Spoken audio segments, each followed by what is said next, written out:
Mbote na biso banso balandi ya micro ya Pasteur Bobo à travers le monde partout bozali topesi bino mbote bana États-Unis bana Canada bana Londres Manchester Paris Lyon bana Bruxelles bana Anvers bana Liège toki na Congo bana Bukavu Goma Lubumbashi Mbuji-Mayi, Kikwiti, Matadi, Gbadolite, Yakoma, Kinshasa, bana Île de Mateba, topesi bino mbote.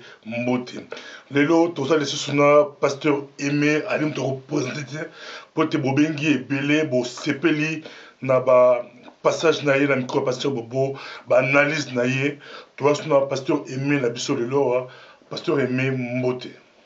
Mbote Pasteur Bobo. On peut s'emboter rapidement dans balandi micro Pasteur Bobo. On nous so balandaka l'émission ya Pasteur Bobo na pesi bino mbote na kombo Jésus Christ. Merci beaucoup Pasteur Aimé to sepeli ko yamba susu to zo ba coup de fil belé mo kilimumba babengi biso na ba émission mi balé to salaki awa makamotali traité de Nice. To sipe bana ya Maindombe babengaki biso balobi to le blabe Maindombe là c'est bon musto tozoa ndeko na biso Aimé Pasteur Aimé tout le blabe Maindombe ba projet oyo ya mabe baza nango sur Maindombe pour la biocarburant bala pour ça balma na ba force occulte ba pour ça ba exploiter Maindombe bala Maindombe bengi babi tolobeli ba Île de Mateba ba Gbadolite ba Katanga mais tout ça n'appelle Maindombe te donc on sort l'émission sur Maindombe richesse aux ala Maindombe et pourquoi bali ko luka ba botula yango mais lelo tokoloba et donc très important pour la biso bana Congo tokolobela Lumumba il est un grand nom pour l'Afrique, il est un grand nom pour la Mokili Mobimba. Partout, tout le monde a l'université Lumumba, Mokili et là Lumumba, peut être une idéologie à Lumumba. Donc les autres Lumumba na Pasteur Aimé. Mais Pasteur Aimé, ce aujourd'hui na Belgique awa, babimi ça article Mobimba qui témoignage il y a Gérard Sout. Il y a Salaka na Katanga, batindaka comme a formé police, chef de police na Katanga. Mais à ça, le témoignage a dit, j'ai découpé et dissous dans l'acide le corps de Lumumba. Il y a à Katakata Lumumba, puis à Tchayango, il y a acide. On le binini na Dikambo. Bon, Eza qui m'a bangé, ça qui M. Gérard Sout, parce que là, on s'est témoignage, il avait déjà plus de 80 ans. Mais ils ont au moins malamu pour les Congolais. Parce que vérité, on est où melaka, ba supputation, ba tergiversation.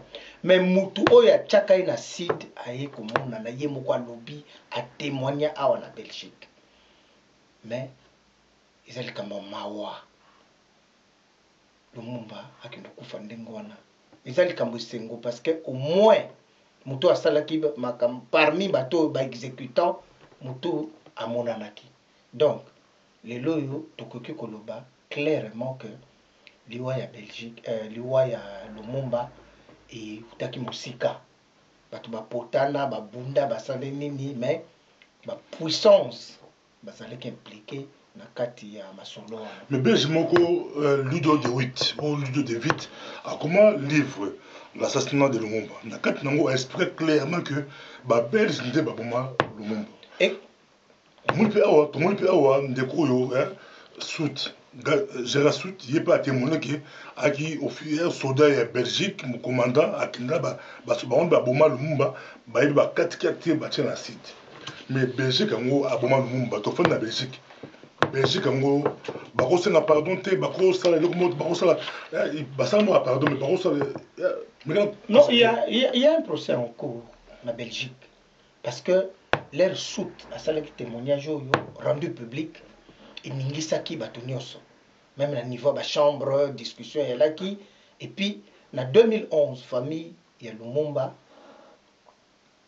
et déposa qui plainte de manière formelle à en Belgique et justice c'est suivre cours nango donc ils a les cambo et ko bima polele parce que déjà ba veut un modèle oyo Mais il n'était qu'exécutant. Les colonels, il y avait des diplomates, il y avait beaucoup de personnes qui étaient impliquées. Parce que l'UA Lumumba Ndengezawana, tout le bango, tout le pays, tout le pays, il y a eu beaucoup de problèmes au cours de l'émission. Tala ba problème nini yazwaki par exemple na ba belge pour ezala ke muto akubwaki na kati acide azala belge. Mais là pour expliquer rapidement ezaki nini pour bato bali kolanda o monsieur batanga kité babi bato monde batanga mingi té soko ko secret comment yango tikela ya autant monter ezaki nini rapidement bali kolanda mokili momba témoin ya muto. Avant ya muto wana eza clair alobi boy. J'ai découpé et dissous dans l'acide le corps de Lumumba. Moutouana Fandaka, na Bruges, na Belgique, le 15 mai. Près de 40 ans après, Nazotanga article bien, après l'assassinat de Patrice Lumumba, le Belge Gérard Sout vient enfin de se défaire d'un lourd secret. Une nuit de janvier 1961, dans une puanteur d'acide sulfurique et de cadavres écartelés, il fit disparaître le corps du martyr congolais. Est-ce que la législation me le permettait? Question Mipozaki. Se demandait-il aujourd'hui, à 80 ans et en bonne santé, dans son pavillon d'un faubourg résidentiel de Bruges, nord-ouest, où l'agence France Presse l'a rencontré. Oui. Pour sauver des milliers de personnes, on a réponse naïe, et maintenir le calme dans une situation explosive. Je pense que nous avons bien fait, ajoute-t-il, en dépit de la crise morale qu'il doit avoir traversée après cette nuit atroce. Abomi premier ministre à Congo, il faut pas sauver ma vie et belé. Voilà. Ma vie en gros, ma belge abomi premier ministre à Congo. Oui. Mais raison est que pour pas sauver ma vie et belé. Bon, ma vie, pour me financer ma vie. Bon, ma vie on a à mon sens, hein. Ma vie est belée. C'est quand même un peu fort. Hein? Parce que tout le monde a une histoire en gros, l'ère Lumumba, l'ère n'a pas d'indépendance. L'ère qui n'a pas d'indépendance, l'ère boule pimi, ba méténéri, si belge, mais pour la si belge, on a 11 000 militaires, baya ko sécuriser. Les baya ko sécuriser, qu'est-ce qui s'est passé? Directement, ba Congolais, par ba politiciens, na bango, comme il y a une idée que les Belges vont reprendre le Congo. Alors, les Belges vont reprendre le Congo. Les Congolais peuvent se faire la quitter, mutinerie, partout, sentiment anti-belge. Entre-temps, à Katanga, 11 jours à peine après l'indépendance, Moïse Tchombe a décrété une sécession à Katanga. Donc, il y a une confusion, côté tellement mon boulot bloqué ma finance parce que na Katanga linga qui sous-souté ko fout un peu na gouvernement central. Lumumba n'avait plus beaucoup de moyens et asphyxié qui est financièrement. Entre-temps de l'autre côté non Katanga ba belge ba simbion. Oui parce que aujourd'hui histoire ya ba Tchombe on que ba simba qui ba poste exactement la poste qui chef de police, l'armée, partout. Exact. Partout. Exactement. Donc, c'est eux qui avaient tout cet arsenal. Ils allaient vraiment à pouvoir, même na Katanga. Bon. Lumumba, ceux qui ont mais explosion, il y a les responsabilités. Lumumba, il faut faire exploser le pays. Parce qu'il faut avoir un contexte. Le premier ministre légal élu. Voilà. Le contexte était quoi? La Belgique avait des intérêts au Congo. Bon, les Congolais, les Congolais, pour l'indépendance, émancipation na bango. Alors, d'un autre côté, surtout tel na Katanga, poste on a toujours bloqué par des Belges. Non. Lumumba de son côté va asphyxier à qui sous la moyenne. Voilà, union minière Katanga qui poumon et économie à Congo. Exactement. Exactement. Privé gouvernement et Léopoldville na union minière de Katanga. Bon, les bateaux tomboka on a pour plusieurs raisons. Belge mais Belge écoutez Danino Lumumba yépé à se laisser qui faire à s'adresser qui na ONU et puis la Union soviétique. Est-ce que ça là qui bien le fait qu'on s'adresse à l'Union soviétique, sachant que groupe occidental, ba occidentaux balingaki ba maintenir même mise dans le contexte de guerre froide na Congo. Mais les Américains, par exemple, on expliqué 11 000 militaires qui étaient en Allemagne, na base à autant. Belgique a la capacité de mettre les lois. Belgique a la capacité d'intervenir dans le pays. Agendaga si mabatu tout le monde Mali partout bagena si mabatu. Donc en 1960 bakita mbangu lo katanga avec ba avion ba bloc tout ba soldats là qui ba matériaux ba américains. Ça c'est clair. Ouais, ça c'est clair hein, parce que écoutez, au moment où Biloko on a on essaye un peu de dédouaner la CIA. Mais CIA il jamais cause à l'écart. États-Unis, il cause à jamais na écart compte tenu à ce total contexte historique. Tous en 1960, 15 ans auparavant, les Américains avec uranium et Chikolo ont bombardé na Japon. Bon, alors, donc les Américains ne voulaient pas que Congo ait échappé Bango. Mais là, Lumumba a commis même qu'on soit contact à lui, bon, ONU, bon, arrêter ma sécession. Entre-temps, basé sur contact na russe, le bibo il début aussi ça. Est-ce que États-Unis na branche nango CIA, c'est ba service secret nango, ba c'est pelaki point d'interrogation. Donc c'est biloko na nyonso ils ont justifié ndenge to poussana ki ti le 17 janvier 61 mutu aya ko sukisa vie na ye na kati acide atiki pays na ye atiki bana na ye atiki mwasi na ye.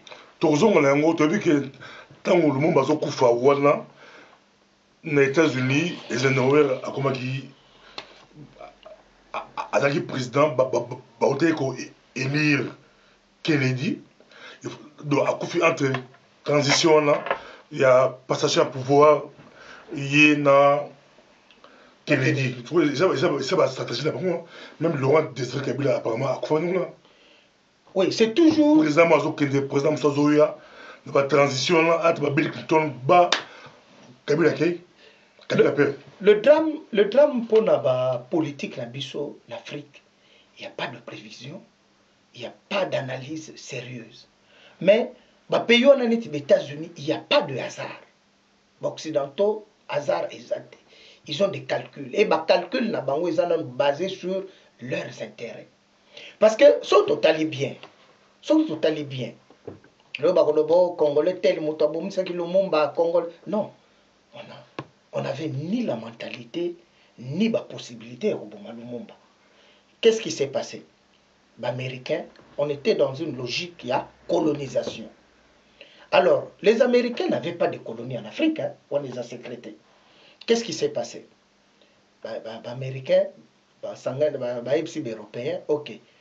Guerre Sicile, au Japon, donc nous avons gagné la guerre. Alors, qu'est-ce que nous allons faire? Bino. Moutouana ba pays na ba colonie na ba Afrique. Il faut décolonisation et Afrique. Il faut émancipation et Afrique. Mais États-Unis et le bas qui était que compte tenu à passer dans haut, ndenge ba bois quelques bombes, ba lingaki ba zo même mise na ba richesse et Afrique. Alors que CIA ibandaki ko jouer ba ken na conférence de Bandung nazi en 1955-56. Alors, qu'est-ce qu'ils ont fait pour la décolonisation en Afrique? Et les Africains se sont organisés, c'était une bonne chose pour avoir son indépendance. Bah, accéder à la démocratie. Mais est-ce que... Toujours indépendance politique. Voilà. Est-ce que accéder à la démocratie? Parce que CIA yango moko est déstabilisé qui va payer neti Congo pour démocratie et fandate.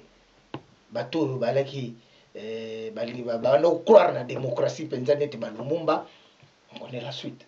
Le 17 janvier film Sili na âge moko muke abotami na 1925 na 1961 donc 36 ans vie esuki mona katako kombi mais tozonga sikoyo na discours à Lumumba tout le monde a bandit le 30 juin 60 a bandit discours na Congolais et Congolaises combattants de l'indépendance aujourd'hui victorieux na souka pe a souku sikara na côté ya souka ya discours à Lumumba tout le monde a souku na hommage aux combattants de la liberté nationale. Qu'est-ce que Lumumba voulu dire par combattant? Le combattant, Bima, combattant, et combattant, combattant. Mais Lumumba a bandit, roi de Belge a fendu, au lieu d'honorer roi, à honorer la courtoisie, il y a discours, à honorer combattant de l'indépendance. C'est qui le combattant de l'indépendance? Problème, il y a discours, il faisait couler beaucoup d'encre. Dans les milieux occidentaux, dans les milieux belges. Lumumba, au fait, surtout l'a dit bien, c'est comme s'il se sentait trahi par les occidentaux. Parce que, surtout, dans le parcours, il y a Lumumba, c'est un monsieur que même les Belges, qui mingi. Au début, parce qu'il avait un discours amical, un discours pas extrémiste. Donc, mais l'ère est un discours où azoluba ko tangango abi donc azobimisa neti abi nous avons connu les ironies, les insultes, les coups que nous devions subir matin, midi et soir parce que nous étions de nègres. Qui oubliera à un noir, on disait tu, non certes comme un ami, à un ami, mais parce que le vous honorable était réservé aux blancs. Nous avons connu que nos terres fussent spoliées au nom de textes prétendument légaux qui ne faisaient que reconnaître le droit du plus fort. Donc, Lumumba, pour l'indépendance, on devait l'arracher. Alors qu'il y a quelque temps, na Sokolandi parcours ya Lumumba, na koluka totanga document moko, oui. Qu'est-ce que Lumumba a déclaré en 1956? En 1956, il répond alors une lettre circulaire parmi les membres de l'association des évolués de Stanleyville, dont il est le président, et dans laquelle il affirme: tous les Belges qui s'attachent à nos intérêts ont droit à notre reconnaissance. Et puis ici, nous n'avons pas le droit de saper le travail des continuateurs de l'œuvre géniale. 5 ans avant, pour Belge. Voilà. 5 ans après. Oui. Après, il y a Koyinda. Mais, et Bandagi déjà Koyinda avant. Il a un peu caché son jeu, Toko Mekaotala, parce que il y en a Belge, officiellement, il y a 59. L'air a organisé pour des raisons politiques dans les villes. Mais, si on a bien rupture dans les Belge, elle a consacré Awa. Mais elle a une rupture totale dans l'exposition à Bruxelles en 1958. Parce que l'air a zonga kinde en octobre avec la MNC. Mais à ça kiango l'air a yakiawa a la choqué dans makambu ya monaki. Mais pourquoi on les a préféré à honorer les combattants de l'indépendance pour l'indépendance? Bon. Mais d'abord, on a parlé de plein officiels, belges, presse internationale. Il a préféré d'abord à honorer pour l'indépendance. Bon. Au roi, à ce discours, ok, c'est indépendance. Mais justement, il y a un contredire au roi. Parce que il paraît que le discours a prononcé qui il fallait prononcer. Parce que il y a des numéros concertés, premier ministre Kolobaboué, président Kolobaboué. So tali ba image ya mukoloana, les ya bandio loba, roi balukela ki kasabubu, atuni alobi mais isa penzani. Le président il a parlé mal de après ça Lumumba passe. Après ça il passe donc roi est monté kasabu et ben tu bakamu. Ah bon. Donc biloko wana en tout cas le roi était directement surpris. Le même jour. Oui, le document me renseigne que le roi était prêt à rentrer le même jour. Le ministre Gaston Esquens. Gaston Esquens. Voilà. Même si Lumumba a discours pour réparer entre Bango. Mais le mal était déjà fait. Les Batmaoka qui donc, d'un côté, la Belgique voulait un passage en douceur. De l'autre côté, discours naïe et elle est vraiment virulent pour nous relaxer bon pesi biso rien to yango na ndenge na biso mais les grands maîtres oui ba grand maître ya likambwana balenda bango tranquille ba ici ba belge ba français bon libéré ba espace wana mais eux savaient La CIA savait que... Et puis, officiellement, donc le but opérant, et elle a dit que non, le pays est comme démocratique, mais il y avait un but des systèmes qu'on plaçait les pions à Bango, qu'on assurait pendant la période de la guerre froide, l'intérêt à Bango.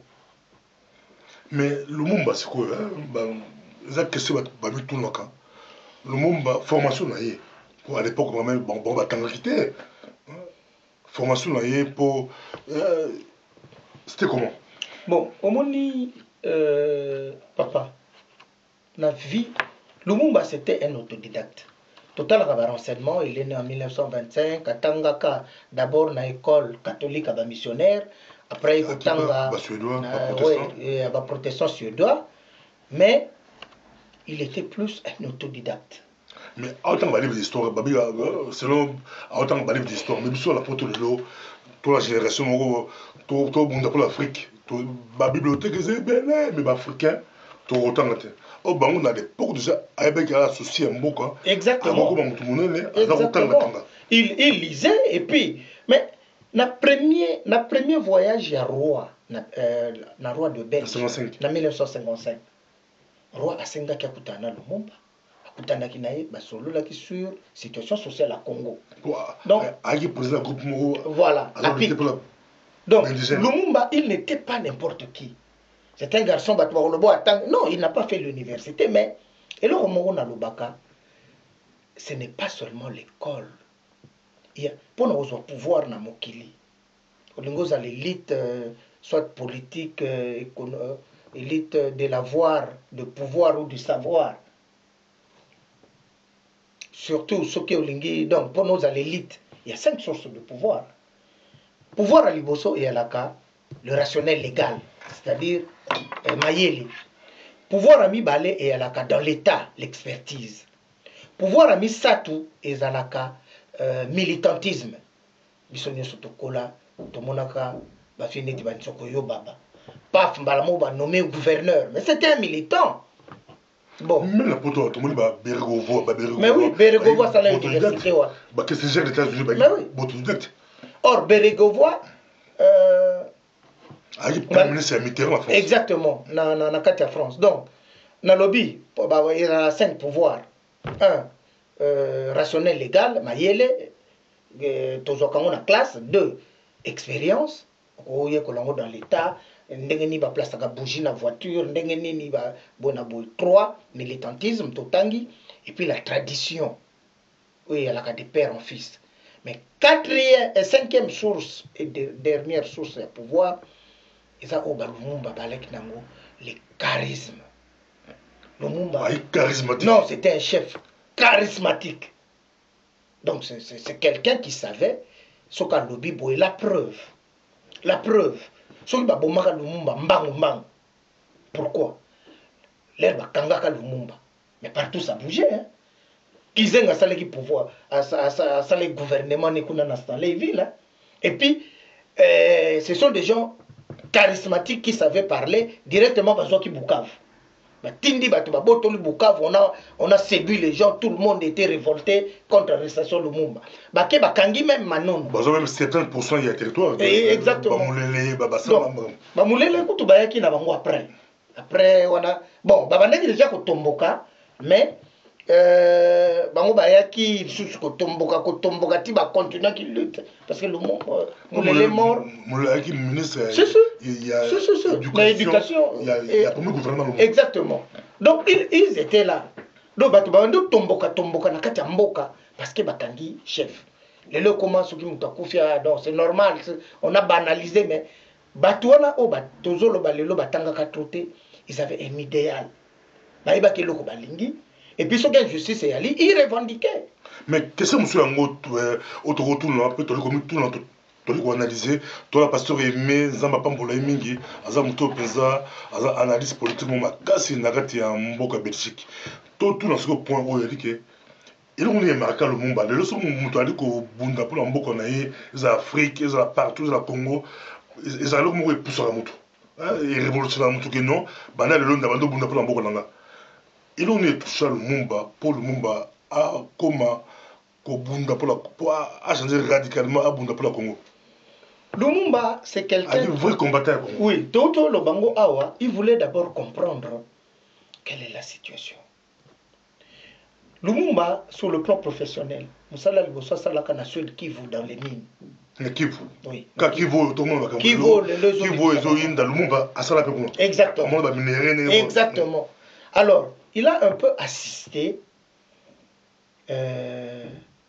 na Ndengenini Mboke Alaka géré à l'époque. D'un côté, il regardait la richesse de la société minière. Ce qu'ils ont il fallait les Kobelmine. Et puis de l'autre côté, il regardait la situation de son peuple. Donc, côté mon aime dit, bah, exploiter, bah, minéral qui vous, ils ont bah, multinational, Azomona. Côté mon super Azomona qui, bah, cadre, bah, la société, peuple souffrir. Peuple souffrir. Alors, wana, il y a là le premier indicateur. Après Lumumba, accueilli Kosala na Stanleyville na poste. Et puis, en 1956, bakanga ki. Omoni mutu, ceux qui bakangi, allait même condamné à 1 an de prison. Omoni mutu, so bakangi, est-ce qu'il y a qui vrai, il y a qui faux? Baba qui habite à Chekoula. Est-ce que Chekoula, autant le lot est une va congolais la porte baye Chekoula n'a qu'à falsifier bas document. Qui Chekoula ngo, ils ont héritage à Lumumba. Est-ce que va considérer Lumumba politique, toi qui vrai Chekoula? Mais ce qui y a solo Lumumba, ça l'a caché Chekoula. La poste doit avoir bête Chekoula. Pourquoi ça l'a caché dans la prison a été? Parce qu'elle n'est même pas avec sursis. Donc, c'est une touche politique, mais exactement. Parce que, moni Lumumba, avec la technique, oui, c'est le était pasteur Bobo, ou à Mouton Rouge, il y a Tchakabo. Mais oui, que ce qui a les quand même ligne d'arrivée. Hein. Donc, c'est quelqu'un qui avait en avance par rapport à la génération. Lumumba avait une grosse avance. Parce que vous avez dit, pasteur Bobo, il observait, non, il avait beaucoup de qualités. Mais quand vous voyez, à Belgique, dans 5 ans, 58. Dans 58. Une exposition. Exposition là. Ouais. Qu'est-ce qui s'est passé? Bon, l'exposition à Bruxelles, il était, à mon avis, et puis Balo Bakango, ce n'est même pas à mon avis, elle qui choqué. Parce que l'air exposition. Soit dit en passant, il était très proche. À mon avis, tout le monde a un bagage. Voilà. Oh, à l'époque, on a la guerre. Exact. Il y a 8 ans après la guerre mondiale. Exact. Donc, la Belgique est côté américain, est-ce qu'il y a contact nord-américain? Bon, non, même pas 8 ans. Parce que la guerre mondiale, c'est en 45. 45. En 45, on a. Il y a une exposition, donc 13 ans après, il y a une exposition à Bruxelles. Il y a, à mon avis, image paternaliste, oh, belle, image qui peu flatteuse. Il y a honneur, la dignité, il y a Congolais. Alors, il révolta qui. Lui qui était membre et parti libéral belge, parce que le ministre Auguste Bousseret, c'est lui qui était ministre de la colonie, il est parlé qu'il a parti, adhéré qui en 1955 ou 56. En 56, je crois, Lumumba adhéré qu'il a parti. Mais l'air aïe awa. Atali makambwana nyonso et révolta qui. Lumumba est allé prendre contact na ba parti anti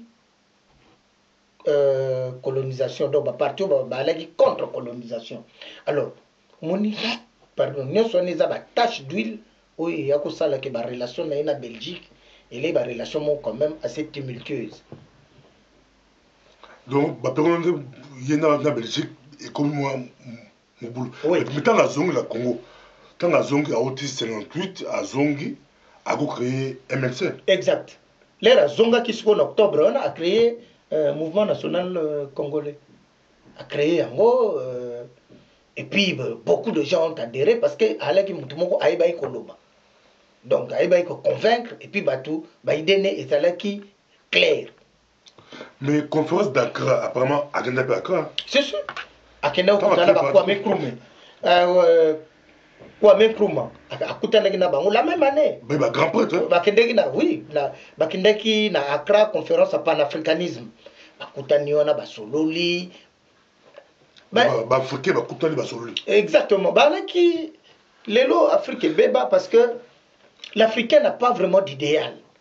Africain comment otala kaka poche na ye, mais batona à l'époque oye zalaka le baboma oye baboma ngoye comment à l'époque Africain kana baina makasi. Exact. Quand le Congo zo kufa mais Africain ba kanisa ezali kambo ya Congo. Exact.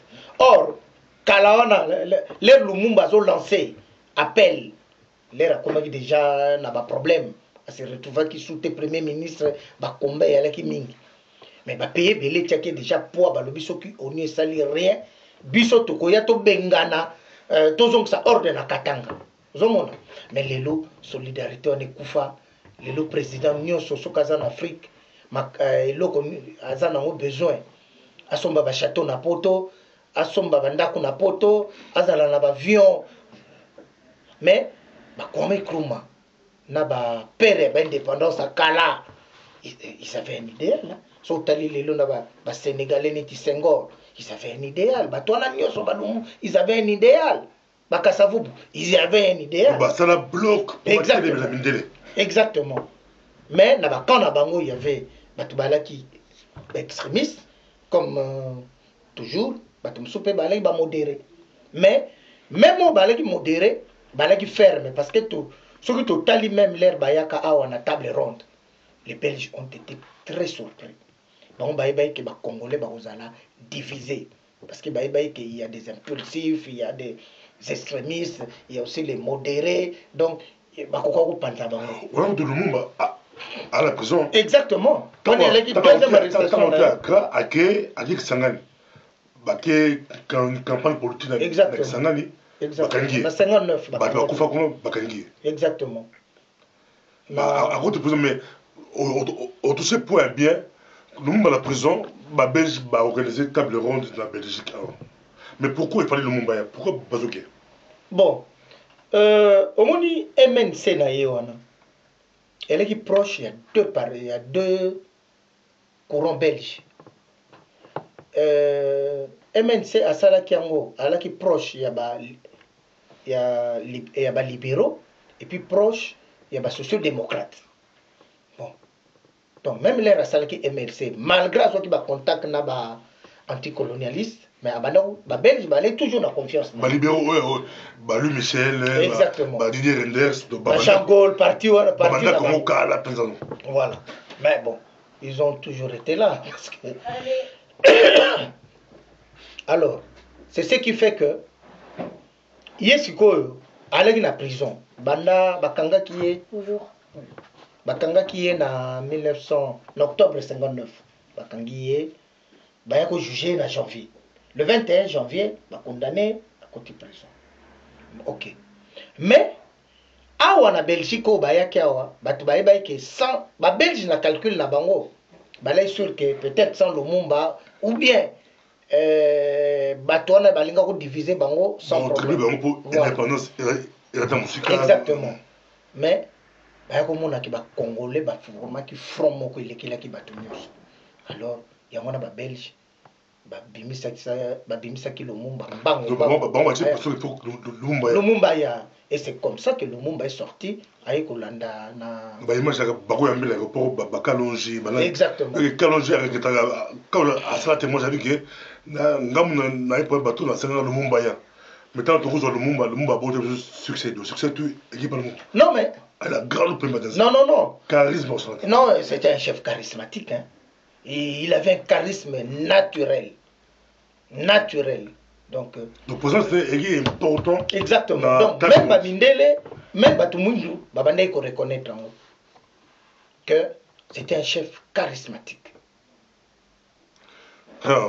Bali colonisation mokili momba toli colonisation Lumumba na si toko le bilan 6 mois, 1 année, 2 ans mais ça partie à histoire ya mboka la biso c'est tout le bilan pour la kosunga ba génération lelo olingi Afrique olingi Congo olingi mboka na yo zo ata ya ko se former tout le monde ba Lumumba ba se former mais tant ba arracher indépendance ba zongi na Congo.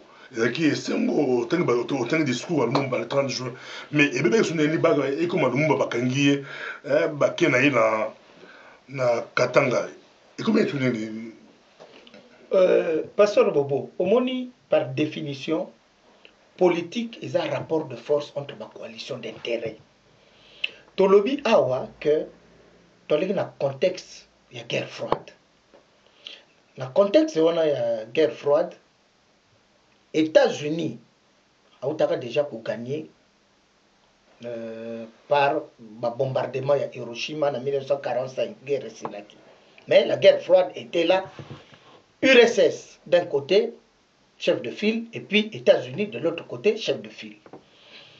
États-Unis abandai kolingate ke Congo, alingaki te ke ba pays pardon, ils ont toujours colonisé. Mais d'un autre côté, ils ne voulaient pas non plus démocratie quand on a pays.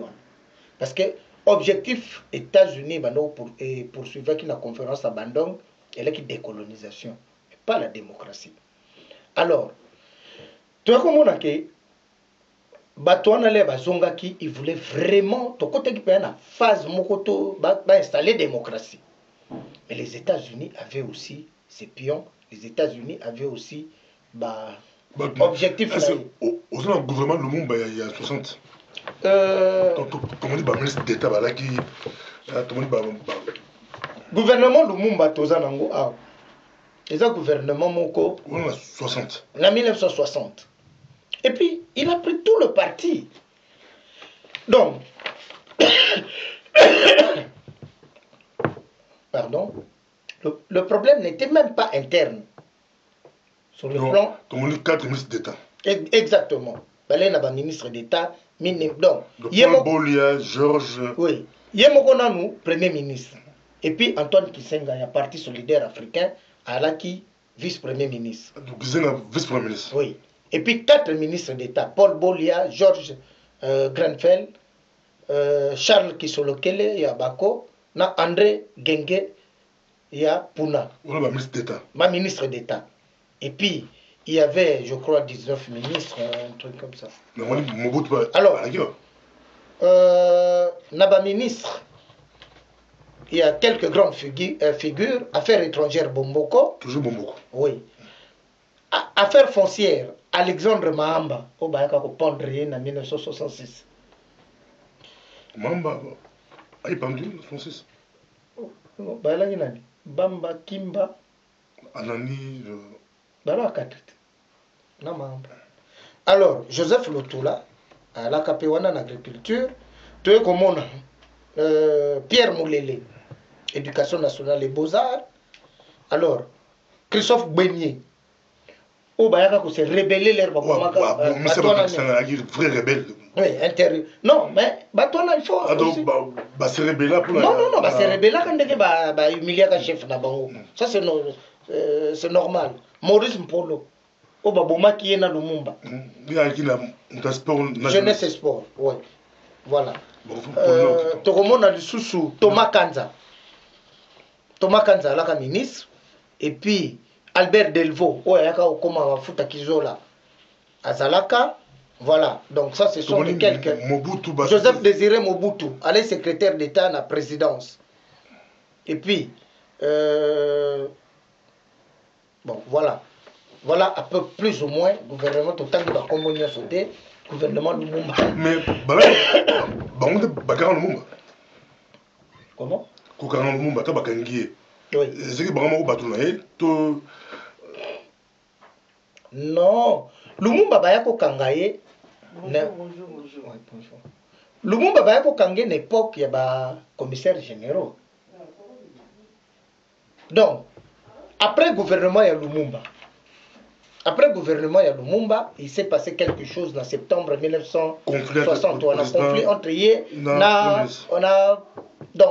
le président. Alors, c'est limogé qui mutuellement. Le président a limogé. Voilà. Premier ministre a limogé. Mais qui avait raison? L'autre, 50 ans après, 51 ans après, sur la lecture, qui avait raison? C'est qu'on fait les bisous, le président, le premier ministre, Bon. Mobutu, tu sais que des guerres sont arrêtées. Est-ce qu'il y a dans le monde Kasavubu? Normalement, Kasavubu na Lumumba, c'est pas que Babanda Koyo Kanate. Mais il faut noter que c'est deux tempéraments différents. Kasavubu, c'était un monsieur très calme. Lumumba, il était quand même un peu, enfin pas un peu, il était impétueux. Donc voilà, donc c'est deux caractères différents. Mais Naba Limoja Joana, normalement président, avant à limoger premier ministre, il y a une procédure. Et je ne pense pas qu'il est aussi prévu que premier ministre a limogé. Parce que... Pour le Parlement, par contre, les premiers ministres? Oui. Côté les premiers ministres, mais Baloba qui a se réconcilier le président.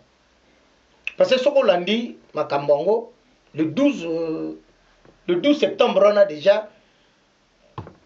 Parce que vous voyez qui gouvernement, ce soir, il est au 1. Et je pense même que il est au 1 quelque part. Atchaki gouvernement. Mais tant que Mobutu a eu le premier coup d'État, alors là, il est. Oui, ça c'est sûr.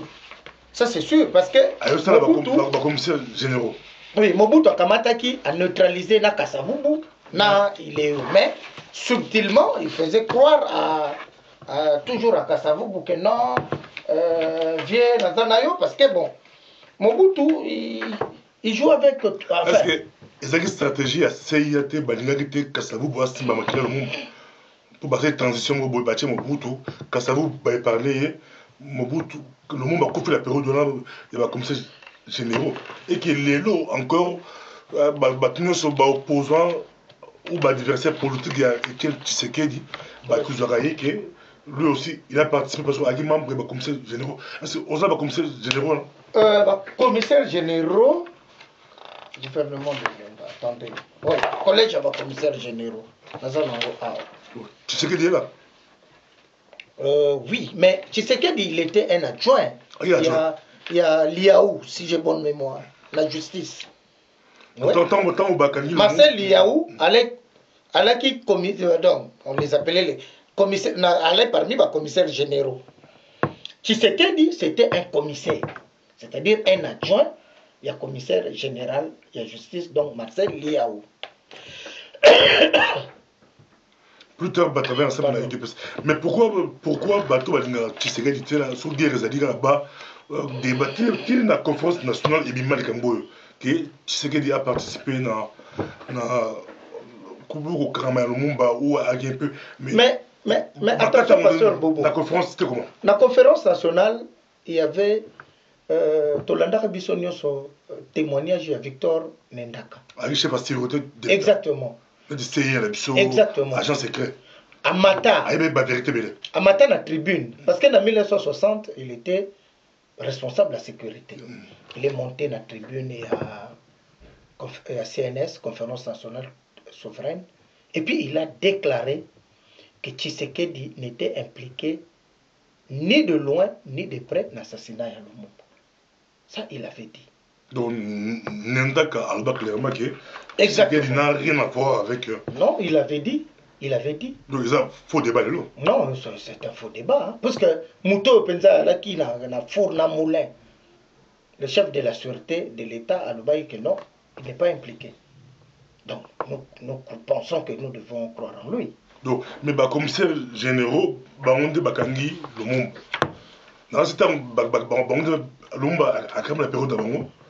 Mais Batin vient à Katanga. Pourquoi Baponé Katanga? Bon, le Katanga, so Batinda qui est à Katanga, parce qu'il a eu à Sengaki. Tchombe. Normalement, il était question balongolé na camp Hardy. Mais apparemment, Tchomba Boya répète. Tchomba Boya. Non. Tchombe à Sengaki. Tchomba Boya, mais bon, c'est le Jacques Brassil, un belge qui a écrit beaucoup de livres. À côté de la secret, il y a été belge, la correspondance entre Brazzaville et Kinda Lubumbashi. Apparemment, Tchomba Boya. Non, il avait accepté. Quand Tchomba Kamonenge, tant que belge a tiré pression en Dima, à Kamonenge, Koliango et Komaga rapide. Non, Tala. Au moment Lumumba ndenge alaki wana ye moko lera kimaki kokimaki parce que bakangaka ye lera bakangi ye. Il était question après akimaki il devait atteindre Stanleyville Kisangani place Bakizenga balaki tout ça parce que Kizenga déjà lera bakangaki Kizenga était tellement révolté à ça là même gouvernement kuna. Alors ye Lumumba alaki kokendo rejoindre bango kuna akomena nzela bakangi bazongisi mais là bazongisaki il était question baluka place ni bakokai jamais kotinde na Kisangani parce que Kizenga